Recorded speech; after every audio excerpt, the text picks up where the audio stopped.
बिस्मिल्लाहिर्रहमानिर्रहीम। अस्सलाम वालेकुम दोस्तों, किचन फॉर लकी पीपल्स में आपको वेलकम कहते हैं।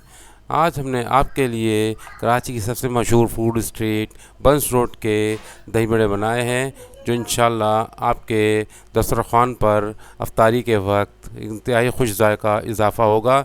और जब आप रेसिपी को फॉलो करते हुए ये दही बड़े बनाएंगे तो सब आपकी तारीफ़ किए बगैर नहीं रहेंगे इंशाल्लाह। बिस्मिल्लाहिर्रहमानिर्रहीम। अल्लाह का नाम लेके शुरू करते हैं। सबसे पहले हमने 1 कप मूंग की दाल ली है। अब हम इसे पानी डालकर तकरीबन 2 से 3 घंटे तक इसे भिगोएंगे, ताकि ये अच्छी तरह से भीग जाए और नरम पड़ जाए। दाल को भीगे हुए तकरीबन 2 घंटे हो चुके हैं। आप देख सकते हैं कि भीगने से पहले दाल का साइज़ क्या था और भीगने के बाद तकरीबन ये साइज़ में डबल हो चुकी है। हमें यही दाल इस तरह चाहिए थी दही बड़े बनाने के लिए। अब हम इस दाल को बग़ैर पानी डाले ब्लेंडर में डाल के पीसेंगे।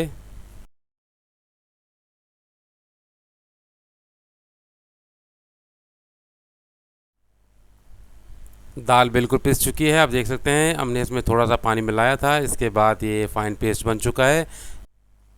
अब हम इसमें 1 टीस्पून भुना हुआ कुटा हुआ ज़ीरा डालेंगे, जो जायके में बहुत इजाफ़ा करता है दही बड़ों की। इसके बाद हम इसमें जायका शामिल करेंगे, यानी नमक डालेंगे 1/2 टीस्पून या एज़ रिक्वायर्ड, जैसा आपको पसंद हो। इसके बाद हम इसे अच्छी तरीके से मिक्स करेंगे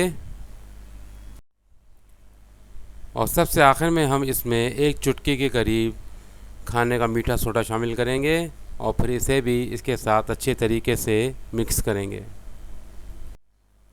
बड़ों का बैटर रेडी है। अब आइए इसे फ्राई करते हैं। कढ़ाई में तेल न ज़्यादा गर्म है न ज़्यादा ठंडा है, बिल्कुल मीडियम पोजीशन में है।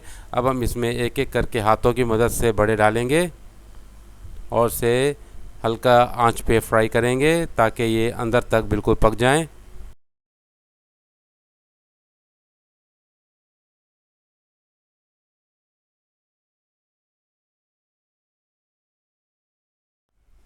जब ये एक साइड से मुकम्मल पक जाएं, तब हम इसमें चमचा लगाएंगे ताकि ये चारों तरफ से पक सकें।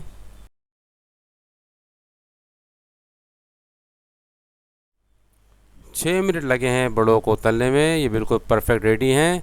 अगर हम इसे तेज़ आंच पर पकाते तो ये ऊपर से पक जाते और अंदर से कच्चे रहते। बस यही ट्रिक है बाज़ार के दही बड़ों की, कि इसे हल्की आंच पर तला जाता है ताकि ये अंदर से बिल्कुल नरम और मुलायम हो और मुंह में घुल जाएं। अब हम दही बड़ों में डालने वाली 2 चटनियाँ बनाएंगे, यानी कि इमली की खट्टी मीठी चटनी और हरी चटनी। इसके लिए हमने तकरीबन 2 टेबल स्पून भर के इमली ली है और उसके बाद हम इसमें 1/2 टीस्पून कुटी हुई लाल मिर्च डालेंगे और उसके बाद 1/4 टीस्पून या हस्बे ज़ायक़ा नमक शामिल करेंगे इसके अंदर। उसके बाद हम इसमें तकरीबन 1/4 टीस्पून ज़ीरा डालेंगे और फिर आखिर में हम इसमें 2 टेबल स्पून भर कर चीनी डालेंगे, ताकि ये खट्टी मीठी इमली की चटनी तैयार हो सके। इसके बाद हम इसे ब्लेंड करेंगे। माशाल्लाह माशाल्लाह, हमारी थिक सी चटनी तैयार है। आप देख सकते हैं, हमें इसी पोजीशन में चटनी बनानी है, इतनी गाढ़ी होनी चाहिए। अब हम हरी चटनी तैयार करेंगे। इसके लिए हमने तकरीबन 4 टेबल स्पून के करीब हरा धनिया लिया है।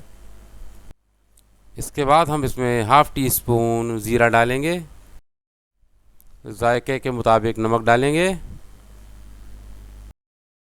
और 1 टीस्पून के करीब हम इसमें सिरका डालेंगे, वाइट सिरका डालेंगे 1 टीस्पून के करीब।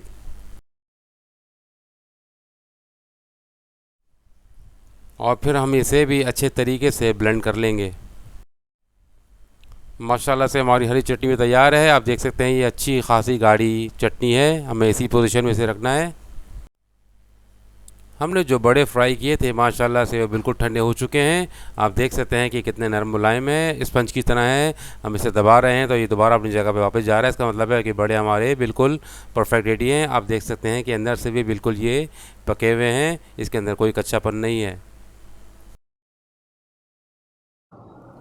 अब हम इन बड़ों को नीम गर्म पानी में भिगोएंगे। इसके 2 फ़ायदे हैं, एक तो ये कि बड़े साइज़ में डबल हो जाएंगे और दूसरा ये कि इसके अंदर जो ऑयल है वो भी निकल के बाहर आ जाएगा।